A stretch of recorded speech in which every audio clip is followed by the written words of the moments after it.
शङ्करं शङ्कराचार्यं केशवं बादरायणं सूत्रभाष्यकृतो वन्दे भगवन्तौ पुनः पुनः। ईश्वरो गुरुरात्मेति मूर्तिभेदविभागिने व्योमवद्व्याप्तदेहाय दक्षिणामूर्तये नमः। श्री दक्षिणामूर्तये नमः। ओ विवेक चूड़ामणि 9वां प्रकरण। आज विषय है जीवन मुक्त के लक्षण। निरंतर ब्रह्माकार वृत्ति से स्थित रहने के कारण जिसकी बुद्धि बाह्य विषयों से निकल गई है और जो निद्रालु अथवा बालक के समान दूसरों के निवेदन किए हुए ही भोग्य पदार्थों का सेवन करता है तथा कभी विषयों में बुद्धि जाने पर जो इस संसार को स्वप्न प्रपंच के समान देखता है, वह अत्यंत पुण्यों के फल का भोगने वाला कोई ज्ञानी महापुरुष इस पृथ्वी तल में धन्य है और सबका माननीय है। क्या बताया श्लोक के अनुवाद में? निरंतर ब्रह्माकार वृत्ति से स्थित रहने के कारण बुद्धि बाह्य विषयों से निकल जाती है, क्योंकि बुद्धि कहाँ जुड़ गई? ब्रह्माकार वृत्ति में चली गई ना, वहां स्थित हो गई बुद्धि। और बालक के समान जिसने जो दिया प्रसाद भिक्षा वो सेवन कर लिया और कभी विषयों में संसार में बुद्धि जाती भी है, तो ऐसा महापुरुष ऐसा साधक कैसे देखता है? उसको स्वप्न के प्रपंच के समान देखा, जैसे सपना देख रहा हो। ये साधक, ये महापुरुष अत्यंत पुण्यों के फल का भोगने वाला ही हो सकता है। कोई ज्ञानी महापुरुष ही होता है जो इस पृथ्वी तल में कैसा है? धन्य है और सबका माननीय है, सब उसका सम्मान करते हैं। व्याख्या में कह रहे हैं, जिसे ब्रह्म ज्ञान हो गया है उसकी बुद्धि कभी विषय भोगों की ओर नहीं जाती, वो तो निरंतर ब्रह्माकार वृत्ति में ही लीन रहता है और इस जगत को स्वप्न के समान मानकर विषयों में कोई रस नहीं लेता है। वही पुरुष महापुरुष धन्य है और उसी का जीवन सार्थक है। अब यहाँ ये महापुरुष अवश्य कह रहे हैं कि ऐसा जीवन महापुरुष का होता है और ऐसा जीवन धन्य है, ऐसा जीवन सार्थक है, क्योंकि विषय क्या चला है आज? जीवन मुक्त के लक्षण। तो जीवन मुक्त के लक्षण हमें जो महापुरुष है वही जीवन मुक्त होते हैं।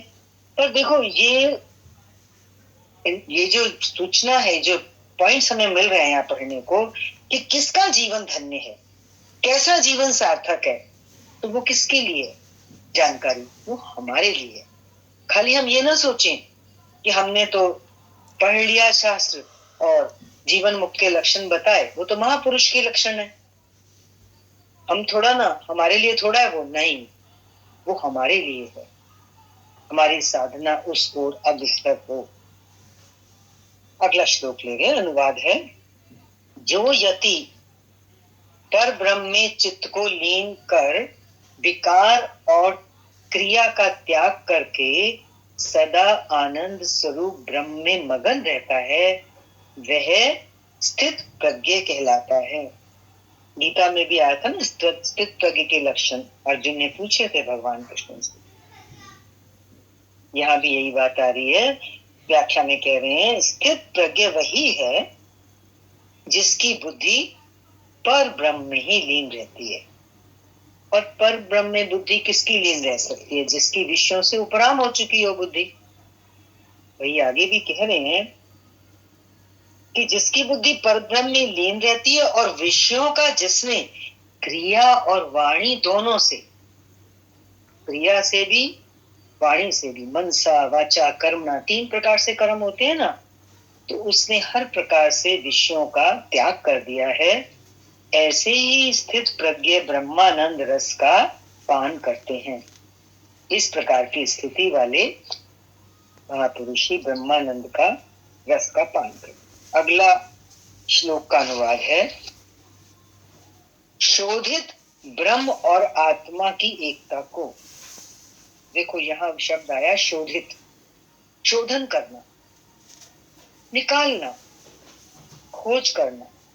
ब्रह्म और आत्मा की एकता को शोधित करके, ब्रह्म और आत्मा की एकता को शोधित करके ग्रहण करने वाली जो किया अभ्यास होता है, साधना होती है, तो उससे एकता शोधित होती है कि मैं वही हूं, मैं आत्मा ब्रह्मी हूं।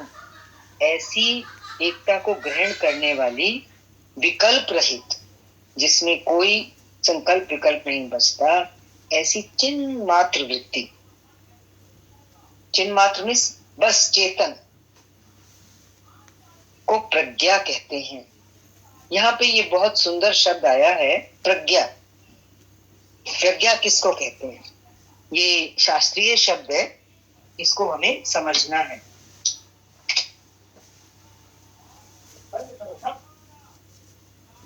प्रज्ञा,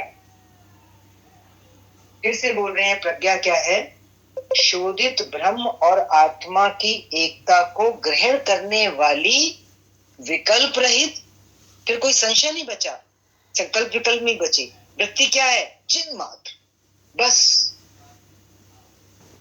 चिन्ह मात्र वृत्ति, उसको प्रज्ञा कहते हैं। मैं थोड़ा इसको बार बार इसलिए कह रही थी कि प्रज्ञा शब्द आता है बहुत बार शास्त्रों में, वाणी में। ये चिन्ह मात्र वृत्ति, जिसको भी प्रज्ञा कहा, जिसकी स्थिर हो जाती है, वही जीवन मुक्त कहा जाता है। व्याख्या के माध्यम से देख लें।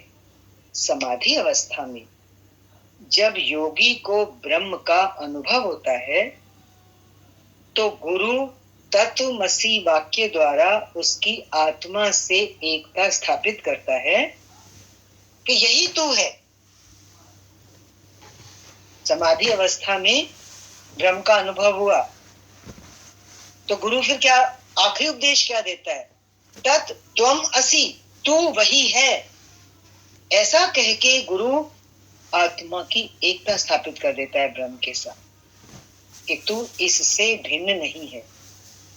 इसके बाद योगी की चित्त वृत्ति विकल्प रहित हो जाती है, पक्का हो गया उसको, क्योंकि गुरु ने कह दिया। अब उसे ब्रह्म के अतिरिक्त अन्य कुछ भी दिखाई नहीं देता। इसी को प्रज्ञा कहा जाता है। तथा चित्त की यह चिन्ह मात्र वृत्ति, यहां तो खाली वृत्ति लिखा है, कौन सी वृत्ति? चिन्ह मात्र। तथा चित्त की यह वृत्ति जिसकी स्थिर हो जाती है, उसी को जीवन मुक्त कहा जाता है। फिर वह संसार में लौटकर नहीं आता।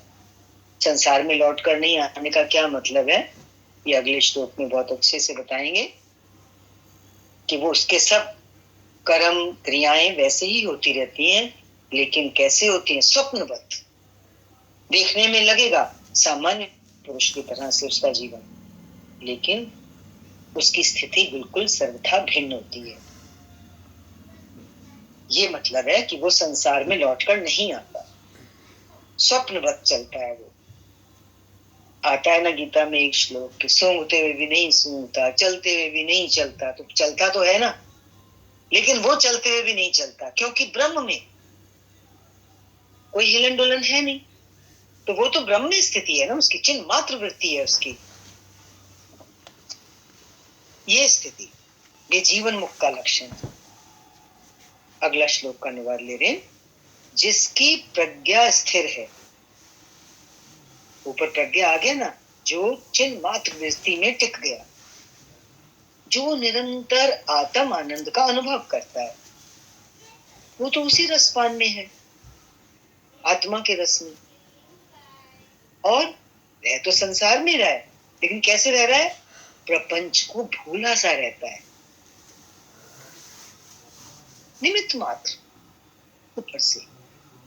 ऐसा पुरुष जीवन मुक्त कहलाता है। व्याख्या देखो, जीवन मुक्त वह है जो इस दृश्य प्रपंच को मिथ्या मानकर सर्वत्र चहुं ओर एक ही ब्रह्म की सत्ता को स्वीकार कर लेता है। जो दिख रहा है, जो नहीं दिख रहा है, जो जड़ है, जो चेतन है, सब कुछ उसको उससे पीछे किसकी सत्ता स्वीकार होती है?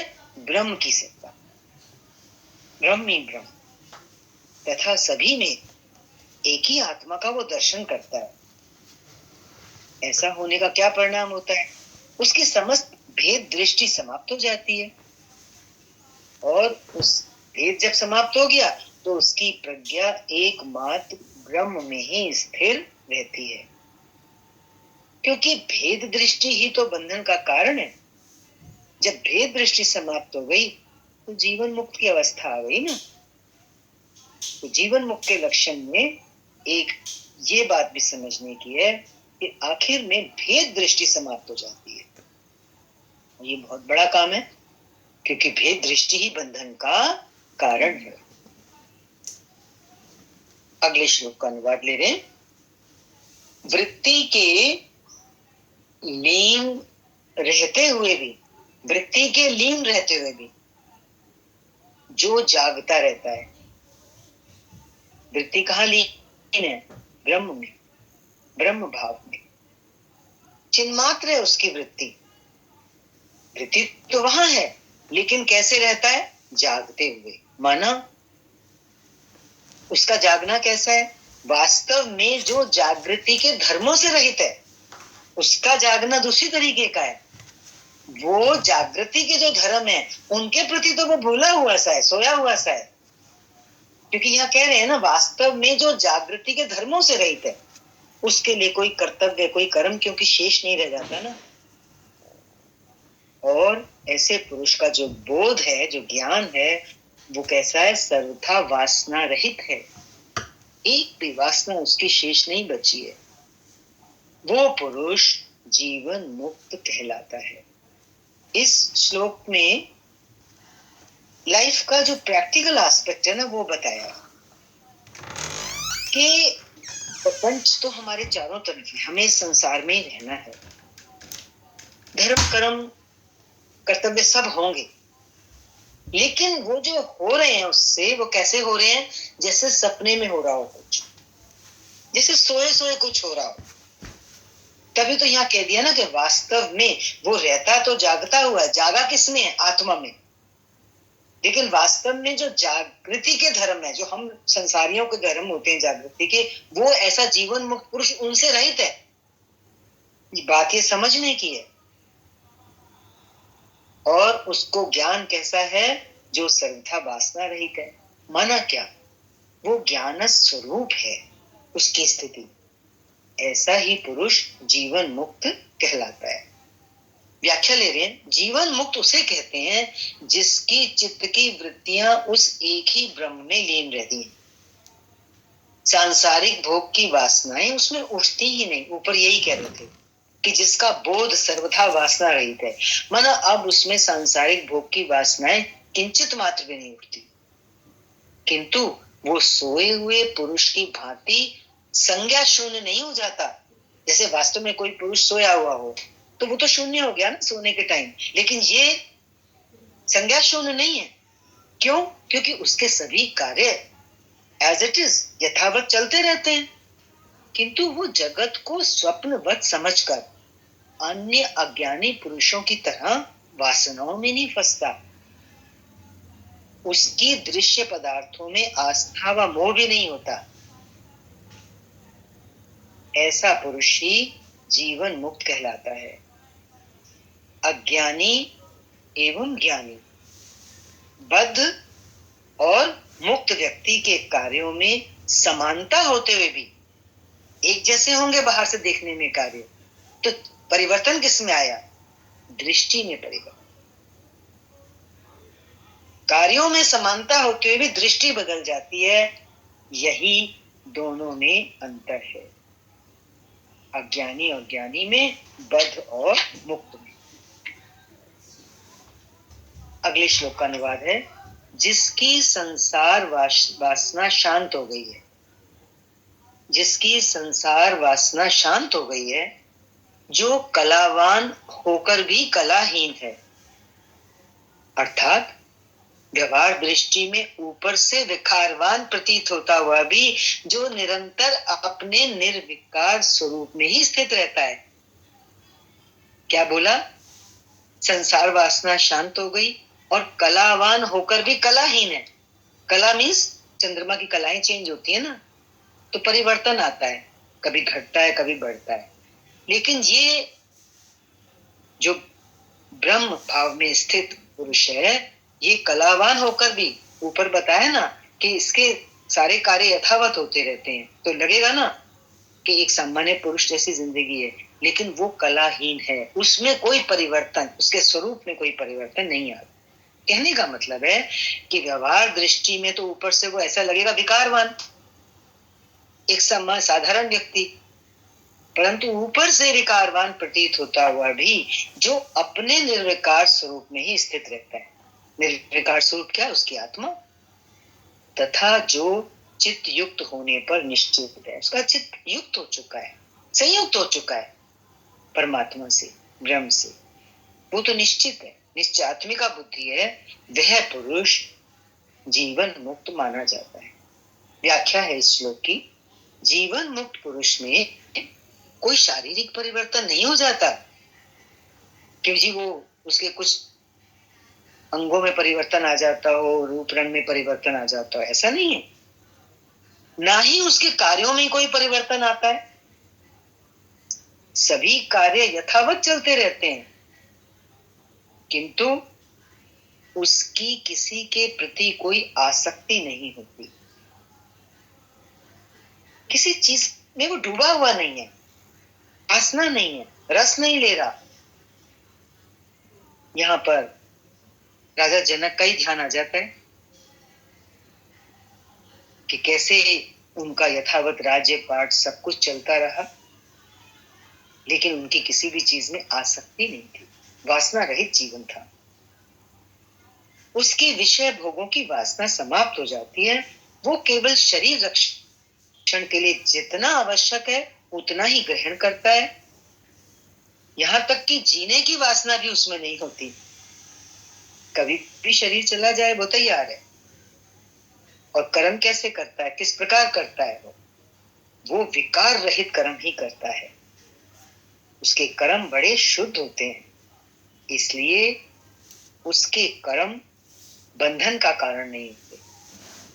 कर्म विकार रहित होने का मतलब है वासना रहित होते हैं, उसकी अपनी कोई इच्छा नहीं होती जब वो कोई कर्म करता है, इसलिए उसके कर्म जो है वो बंधन का कारण नहीं बनते। क्योंकि आगे कह रहे हैं कर्म बंधन नहीं है, बल्कि वासना ही बंधन है। कर्म को वासना सहित किया तो वो बांधेगा, उसका फल मिलेगा। और विकार रहित कर्म किया मीन्स वासना रहित कर्म किया तो वो बंधन का काम नहीं करेगा, जिससे वह मुक्त हो जाता है। ये ही जीवन मुक्त के लक्षण है। आज के लिए इतना ही। हरि ओम। शांति शांति शांति। ओम पूर्णमदः पूर्णमिदं पूर्णात् पूर्णमुदच्यते पूर्णस्य पूर्णमादाय पूर्णमेवावशिष्यते। ओम शांति शांति शांति।